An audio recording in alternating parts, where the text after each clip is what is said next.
By default play store আমাদের ফোনের যাবতীয় অ্যাপগুলোকে নিয়ন্ত্রণ করে। এখান থেকে আমরা সব কিছু করি। শুধু নিয়ন্ত্রণ কেন বলবো, যাবতীয় অ্যাপগুলো সহ আপনি ধরতে পারেন আপনার ফোনটাই নিয়ন্ত্রণ করছে প্লে স্টোর কোনো না কোনোভাবে। এবারে দেখুন, প্লে স্টোরের এমন কিছু সেটিং রয়েছে যেগুলো কিন্তু আমাদের নর্মাল মানুষদের জন্য নয়। সেটিংগুলো দেওয়া আছে কিছুটা ডেভেলপারদের জন্য, এবং এমন কিছু সেটিং রয়েছে যে সেটিংগুলো অন রাখাটাই উচিত নয় আমাদের পক্ষে ভালো অফ করে রাখা। কেন? কারণ তাতে আমাদের ফোনের অনেক সুবিধা হয়, অনেক অসুবিধার মধ্যে আমরা পড়ে যাই শুধুমাত্র ওগুলো অফ না করার জন্য। তো চলুন প্র্যাকটিক্যালি দেখে নিই কোন কোন সেই সেটিং এবং কি কি ফ্যাসিলিটি পাবো। তো আপনি কি করবেন, প্লে স্টোরটা ওপেন করে নিলেন। ওপেন করার পর উপরের যে আপনার প্রোফাইল রয়েছে এখানে ক্লিক করলেন। ক্লিক করার পর প্রথম যে সেটিং, এখানে দেখুন নিচে রয়েছে সেটিং, এই সেটিংয়ের এখানে ক্লিক করবেন। ক্লিক করলে উপরে দেখুন রয়েছে জেনারেল। এই জেনারেলের এখানে যখন আপনি ক্লিক করবেন, প্রথম যে সেটিংটা আমি বলবো, রেকমেন্ডেশন করব অফ করে দিন, সেটা হচ্ছে এখানে দেখুন অ্যাপ ইনস্টল অপটিমাইজেশন। এখানে কি লেখা আছে? এখানে যেটা ইংলিশে লেখা আছে সেটা বাংলা করলে হয়, আপনি যে অ্যাপগুলো ইউজ করছেন, আপনি তো বিভিন্ন ধরনের অ্যাপ ইউজ করেন, সে ফেসবুক হোক, ইউটিউব হোক, যাই হোক না কেন, এবারে সেই পার্টটা যেখানে আপনি ইউজ করছেন সেটা গুগলের কাছে চলে যাবে। তাতে সুবিধা কি আপনার? বলছে যে আপনার পরবর্তীকালে অ্যাপটা ইউজ করতে, ওপেন করতে বা অন্য অন্য কাজে সুবিধা হবে। এবারে আপনি ভেবে দেখুন, এই যে প্রতিনিয়ত আমরা একটা অ্যাপ ব্যবহার করি, আবার অফ করে দিই, অন্য একটা অ্যাপ খুলছি। এবারে এই যে আমাদের যে অ্যাক্টিভিটি প্রত্যেক দিন করছি, প্রত্যেক মুহূর্তে করছি, সেগুলো সব গুগলের কাছে চলে যাচ্ছে। যার ফলে কি হচ্ছে, এটা করতে গেলে তো কিছুটা ব্যাটারির উপর প্রেশার পড়ে, কিছুটা খরচ তো হয়, প্রেশার তো ফোনের উপরে পড়ে, এবং ভেতরের ইন্টারনাল অনেক ব্যাপার রয়েছে যেগুলো আপনি হয়তো বুঝতে পারছেন। প্রাইভেসি সিকিউরিটি বলে একটা কথা রয়েছে। তো আমি বলবো এটাকে অফ করে রাখুন, প্রয়োজন নেই, কারণ এটা আপনার কোনো উপকারে আসবে না। এবারে চলুন সেকেন্ড অপশান।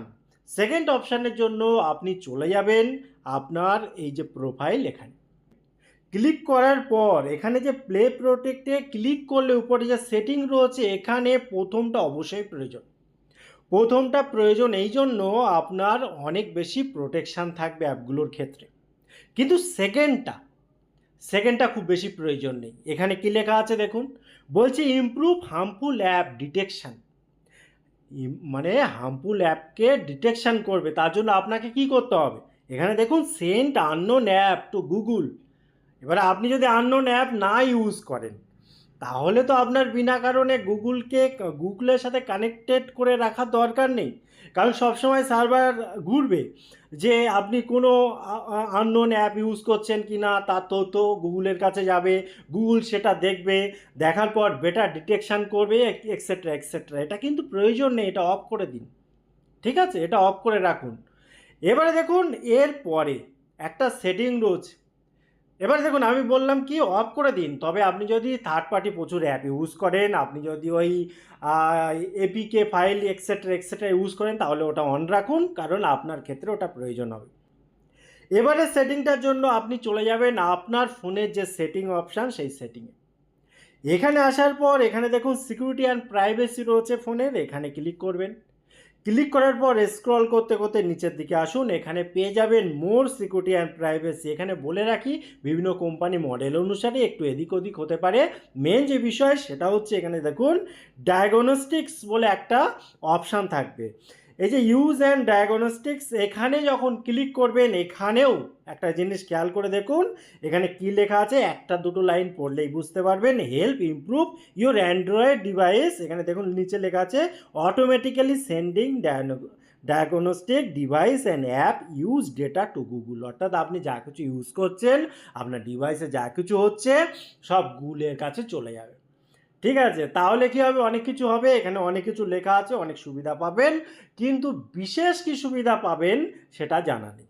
ঠিক আছে, অ্যাকচুয়ালি এগুলো ডেভেলপাররা দেখে সেই অনুসারে ডেভেলপ করার চেষ্টা করে। এবারে এতে করে কি হয়, আপনার ফোনে কিন্তু সবসময় প্রসেসিংটা চলে।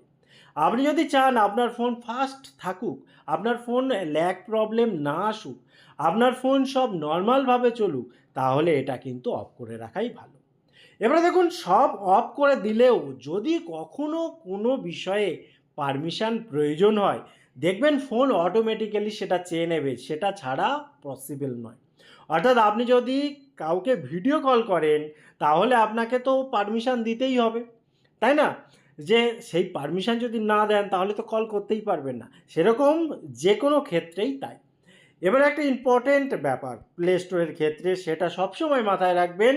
প্লে স্টোর ওপেন করার পর যখন আপনি প্রোফাইলে যাবেন এবং সেটিংয়ে আসবেন, নিচে আছে অ্যাবাউট, এখানে এসে নিচে দেখুন প্লে স্টোর যে ভার্সান রয়েছে, নিচে লেখা আছে আপডেট প্লে স্টোর, এই জায়গাটা এসে অবশ্যই আপডেট করে নেবেন। ঠিক আছে? এই জায়গাটায় মাঝে মধ্যে আসবেন, এসে আপডেট করে নেবেন। আপডেট করলে সব কিছুই ভালো থাকবে, কারণ এখান থেকেই তো আমরা অ্যাপগুলো আপডেট করি, তো প্লে স্টোরটাও আপডেট করা দরকার। টোটাল ইনফরমেশান কেমন লাগলো অবশ্যই কমেন্ট করতে ভুলবেন না। আবার দেখা হবে পরবর্তী ভিডিওতে। ততক্ষণ ভালো থাকুন, সুস্থ থাকুন। Bye bye.